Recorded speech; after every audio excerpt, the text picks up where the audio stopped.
just in. Fighter misses weight at today's weigh-in. Now, I got asked about this on Twitter, and this has come up to me many times. And I generally kind of blow it off, but the point on today, and when I got asked the question on Twitter, is, hey, Chael, this seems to just be optional. Fighters making weight. What do you think about this as me to come from the perspective of a former wrestler?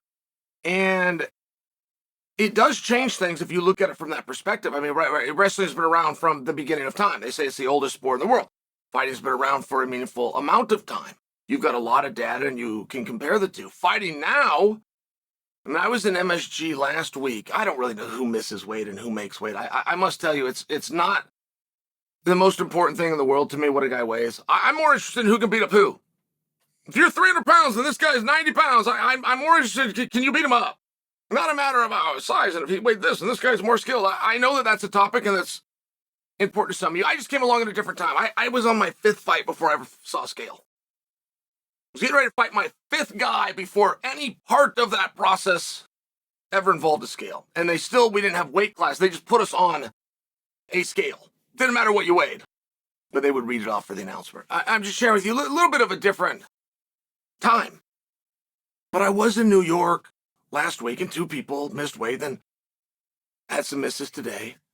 And when you see fights every single week, and it's a rarity, 11 fights for all 22 guys to make weight, that is becoming more unusual than it is normal. Like, there's a conversation after the weigh-ins now of who missed weight. It's not a matter of, hey, did anybody miss weight? And it used to be when somebody would miss weight, this would be the headline breaking news. So-and-so misses weight. Is fight still on? So-and-so misses weight. Fight is still on. Opponent demands 20% of the purse. I mean, it was one of these things where now it's just, somebody missed weight today. I can't even produce the name. 2 people missed weight last week. I was there. I saw the one. I can't produce the names. That's not condescending. It's just so normal it doesn't stand out. And it is a very bizarre phenomenon for me. There's multiple things to it. And perhaps none of those multiple things trump you broke your word. You had a deal. Not maybe, not confusion, not, oh, I thought you said this, or you said, no, you understood it fully. We knew about it at the same time fully. We agreed to it. We also signed documents to it. We were then told that a government agency was going to oversee it to make sure we both kept our word, but there was also a remedy in place. Let's see, the remedy is the big difference between wrestling and MMA. It's not just honor, it's not just discipline. That is a big part of it.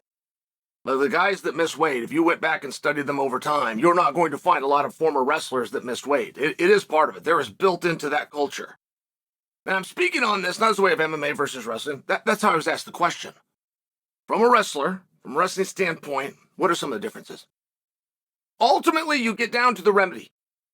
And that is the number one reason there is such a disparaging percentage of fighters that miss weight in comparison to wrestlers. I cannot name for you a wrestler that missed weight.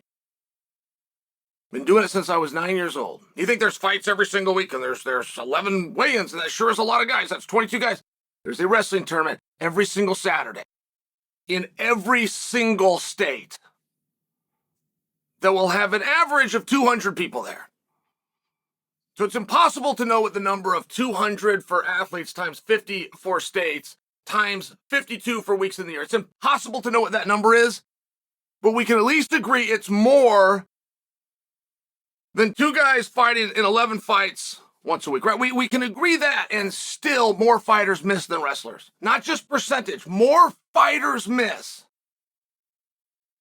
than wrestlers. I could not produce the name of a wrestler that's missed weight. I don't remember it. It has happened. It has happened in my lifetime. And not just where I was there and I observed it, or it happened with somebody on my team, or I'd be at a tournament. Not just that. Also stories that I've heard of. But so infrequently that I can't produce one for you right now. There's a story that goes around that Daniel Cormier missed weight at the Olympic Games in 2008. That story has never been reviewed. It just lives forever. It just happens to be an inaccurate story. Like if you go online and you look that up, you'll say, oh, no, Chael, that happened. No, it did not happen. It never happened. It got reported that it happened. I'm just sharing that. Again, that doesn't happen. In wrestling, that does not happen, and that is not what happened with Daniel Cormier in 2008 at the Olympic Games. So, come back to the remedy. It's very difficult in life to convince me that there is a crime if there's no punishment. You guys ever fly? Do you go through TSA? Okay. There is laws. There is federal laws. And they've got all these security guards, and you got these detectors, you got these x-ray machines. But there's no punishment. So you really don't have a law. It's theater. Don't have more than 2 ounces. Don't have lithium batteries. Fill in the blanks, so on and so forth. But if you do have it, nothing happens. You're given your stuff back. You can go to the other side and just try it again. See if it gets through a different machine. You can put the stuff in the car. You can throw it in the trash can right there and move on with your day. There's nothing that actually happens. They don't confiscate it. They don't keep it. You don't get a ticket. You don't get a not fly. There's nothing that happens. It's just theater. And I bring that up because in fighting, the fight still happens. There's a remedy, and the remedy is I'm going to take 10%. And some commissions and jurisdictions will take 20%. The ones that take 20% will give 10% to your opponent, and they'll even keep 10. The other ones that keep 10% give all of it to your opponent. But I'm just sharing the distinction. It still goes forward. Now, it has to be that way. The show must go on. You cannot just cancel a fight. You hurt the promoter, you hurt the fans, you hurt the distribution. Well, if you hurt the industry and the business, you soon won't have a business. And moreover, you're also punishing the guy that did nothing wrong, which is the opponent. Right? You're taking an opportunity from him. So I don't suggest for you this needs to be changed or that it could be changed. I'm establishing you for what the difference is. It's much like TSA. I can't take a bottle of such and such through. Yeah, but if you do, nothing happens. So you can, or at least you can try over and over if that's what it takes, right? It's just theater. So we weigh these guys in, we get the scale, and it's theater. The whole thing is theater. Like you get these commissioners that weigh them in on a meat scale. And a meat scale is what you would also know as a doctor's scale. Like when you guys go into the doctors and they put the thing and it brings down, and then they slide it across and then it starts to balance. That's theater. It's pass or fail. I've seen commissioners do this because they're on TV. It's the only reason they do it. It's a 155-pound fight. You put it on 155. You hold it at the top. If you let go and it breaks, he's good. But they won't do it. They'll slide it down. They'll let you know he was 154 and 2/10. It's like, who cares? That's not even a weight class. There's not a weight class of 154 and 2/10. I mean, again, I'll just take from a wrestling standpoint. We don't do theater. You've made it or you didn't make it.